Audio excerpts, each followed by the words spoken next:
से ही रोजा रखते हुए आए। कोई लड़िया वालों क्या समझे, जब बाप नेक होता है और जब माँ नेक होती है तो औलाद भी परहेजगार होती है। अरे जब बाप कुरान पढ़ने वाला हो और माँ कुरान पढ़ने वाली हो, बाप वो हो जो अल्लाह की इबादत इस हाल में करे कि जब मौला अली के पैर में तीर लग जाए, सहाबा तीर को निकाले तो दर्द होने लगे, कहें कि नमाज पढ़िए। जब अली शेरे खुदा नमाज पढ़ने खड़े हुए, पैर से तीर निकाल लिया, उन्हें पता भी नहीं चला। नमाज पढ़ के फारिग हुए, फरमाते हैं खुदा की कसम मेरे पैर से तीर निकल गया, मुझे पता भी नहीं चला।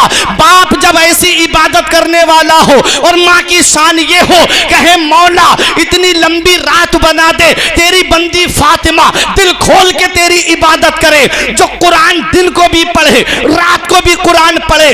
बाप का आलम ये हो कि जो अपने हुजरे से निकले अपनी सवारी तक पहुंचने तक पूरा कुरान मुकम्मल फरमा ले। और माँ की शान ये है कि जो दिन को भी कुरान पढ़े रात को भी कुरान पढ़े, तो उसके शिकम से जो बच्चा दुनिया में आया था, अरे जब माँ कुरान पढ़ने वाली होती है, जब माँ कुरान की तिलावत करने वाली हजरत फातिमा होती है, तो बेटा नेज़े पे चढ़ के कुरान सुनाने वाला हुसैन होता है। जिंदाबाद, नारे तकबीर, नारे रिसालत, शहीदाने करबला, इमामे हुसैन, नारे हैदरी, नारे कादरी, मौलाना फुरकान रजा, जिंदाबाद जिंदाबाद। तो ये है आज, ये तो हमने सोच रखा है, हम चाहे कितनी भी चोरी और डकैती करें हमारी औलाद नेक हो जाएगी, हम चाहे कितना भी जिना और शराब के अड्डों को आबाद करें हमारी औलाद परहेजगार हो जाएगी,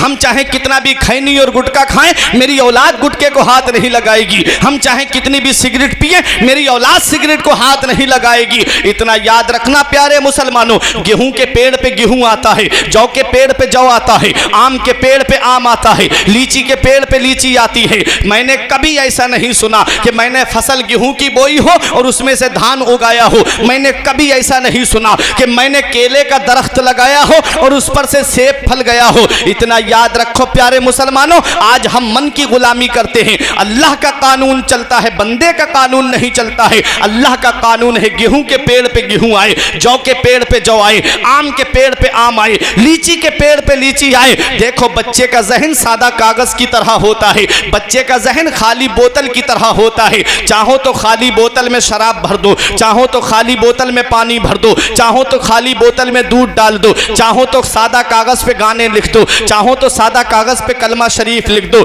ये बच्चों का जहन सादा कागज की तरह होता है। आज अगर बच्चों के सामने कुरान पढ़ोगे तो बच्चे कुरान पढ़ते हुए नजर आएंगे, बच्चों के सामने कलमा शरीफ पढ़ोगे तो बच्चे कलमा शरीफ पढ़ते हुए नजर आएंगे, और जब वहां बैठ करके गाने खुद सुनोगे तो बच्चे भी तो गाने सुनते हुए नजर आएंगे, जब उन्हें कार्टून दिखाओगे तो बच्चे कार्टून देखते हुए नजर आएंगे, जब उन्हें फिल्मी सीरियल दिखाओगे तो बच्चे फिल्मी सीरियल देख करके उन्हीं की तरह एक्टिंग करते हुए नजर आएंगे। इतना याद रखना प्यारे मुसलमानों, मदीने वाले मुस्तफा ने तुम्हें क्या पैगाम दिया है, नबी ने तुम्हें क्या दर्स दिया है। हदीस पाक क्या कहती है, नबी फरमाते हैं अद्दिबू औलादकुम मिन सलासे खिसाल, नबी इरशाद फरमाते हैं अपनी औलाद को 3 बातें सिखाओ, ये हक है माँ बाप के ऊपर के औलाद को ये 3 बातें सिखाए। ये मदीने वाले मुस्तफ़ा फरमाते हैं। और इमाम गजाली फरमाते हैं अगर औलाद को दीनी तालीम नहीं दी, कुरान की तालीम नहीं दी, तो ये औलाद क़यामत में अपने बाप को रब की बारगाह में पकड़ करके लाएगी और कहेगी मेरे मौला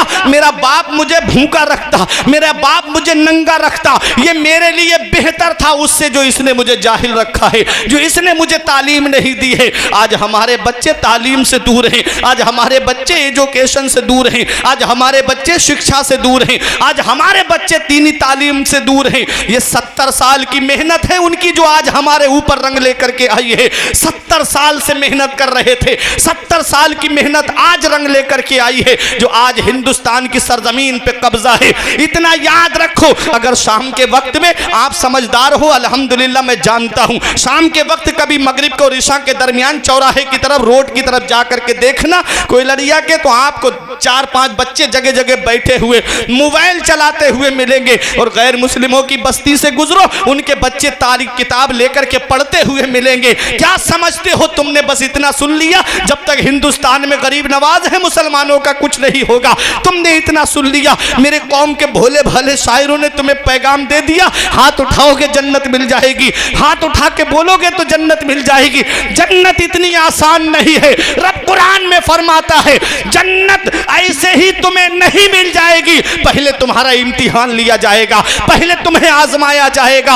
आजमाया कैसे जाएगा? रब कुरान में फरमाता है वला नबलुवन्नकुम बिशैइन मिनल खौफि वल जूइ व नक्सिम मिनल अमवाली वल अनफुसि वस समरात व बश्शिरिस साबिरीन। मेरा रब फरमाता है हम जरूर जरूर तुम्हें आजमाएंगे, कभी माल में कमी करके आजमाएंगे, कभी औलाद का इंतकाल हो जाएगा उसके जरिए आजमाएंगे, कभी तुम्हारी जानों के जरिए आजमाएंगे, कभी फलों में कमी देकर के आजमाएंगे, कभी बिजनेस में नुकसान होगा उसके जरिए आजमाएंगे, कभी खेती में नुकसान होगा उसके जरिए आजमाएंगे।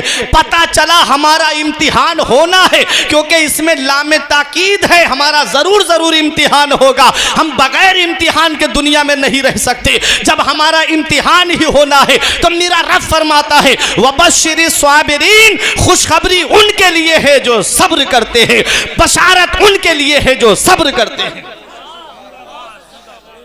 आज सिर्फ फूले समाये बैठे हैं। हाँ हाँ मैं जानता हूँ मेरे गरीब नवाज को अल्लाह ने इतना कमाल, इतना ताकत, इतना तसर्रुफ दिया है कि वो चाहे तो पूरे हिंदुस्तान को अपने कटोरे के अंदर संभाले। लेकिन इतना याद रखना, सिर्फ नाम लेने से काम नहीं चलेगा, उनकी अदाओं को अपनाना पड़ेगा। गौसे आजम ने क्या किया है, कभी हमने जिंदगी पे गौर किया? सिर्फ करामतें सुनी और फूले नहीं समाते हैं। इतना याद रखना, गौसे आजम की जिंदगी आपको मैं बता दूं ताकि बात आपके जहन में बैठ जाए कि गौसे आजम हैं कौन। गौसे आजम जब पैदा हुए तो तकरीबन 18 साल तक कस्बा जीलान के कुर्बो जवार में आपने तालीम हासिल की है। और जब कस्बा जीलान के कुर्बो जवार में आप पढ़ चुके, बैल की पूंछ पकड़ ली एक दिन आपने। बैल इंसानी आवाज में कहता है अब्दुल कादिर तुम्हें अल्लाह ने खेलने के लिए पैदा नहीं किया है। आप घर पे आए, मकान की छत पे चढ़े। शेख अब्दुल हक मुहद्दिस देहलवी लिखते हैं कि अल्लाह ने सारे पर्दे हटा दिए गौसे आजम की नजर से।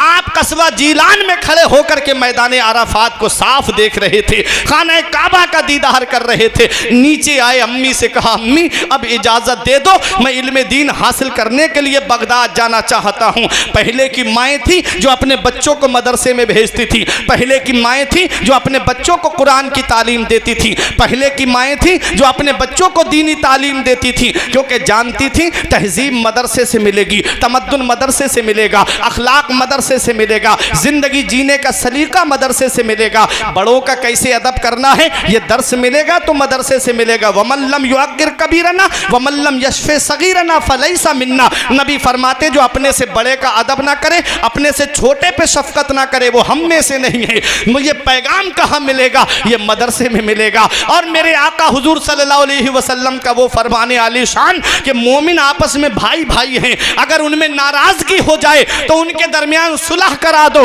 ये पैगाम मिलेगा तो मदरसे से मिलेगा। आज बिरादरियों में बंटने वालों, सलासिल में बंटने वालों, पीरों के नाम पे बंटने वालों, अगर ये तमाम इख्तिलाफात को खत्म करने का जो सबक मिलता है, कुरान की आयत पढ़ाई जाती है इन्नमा अक्रमकुम इंदल्लाहि अत्काकुम, कि अल्लाह की बारगाह में कोई बिरादरी वाला इज्जत वाला नहीं है, वो इज्जत वाला है जो सबसे ज्यादा परहेजगार है।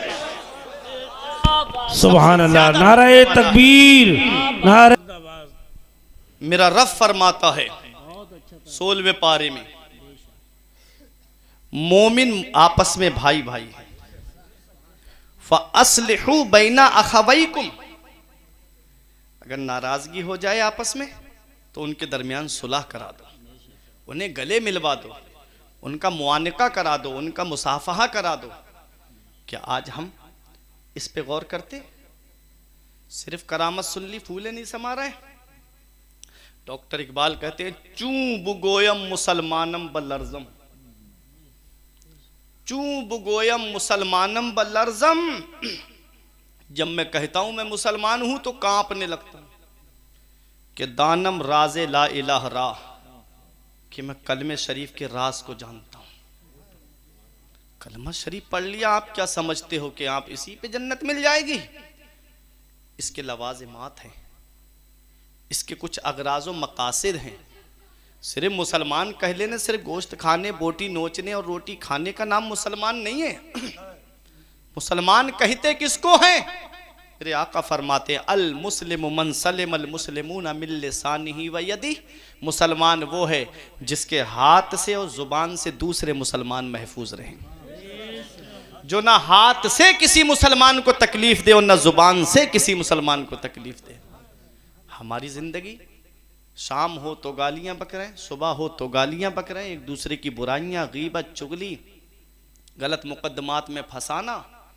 आका फरमाते हैं मोमिन मोमिन के लिए बुनियाद में लगी हुई ईंट की तरह है, एक ईंट दूसरी ईंट को मजबूत करती है। यह हदीस का तर्जमा बता रहा हूं, मैं आपको सबूत दे दूंगा, हवाला जो मैं बोल रहा हूं उसका। आप बुनियाद खड़ी करने के लिए जब ईंटें लगाते हो तो ऊपर जो ईंट रखी है वो कम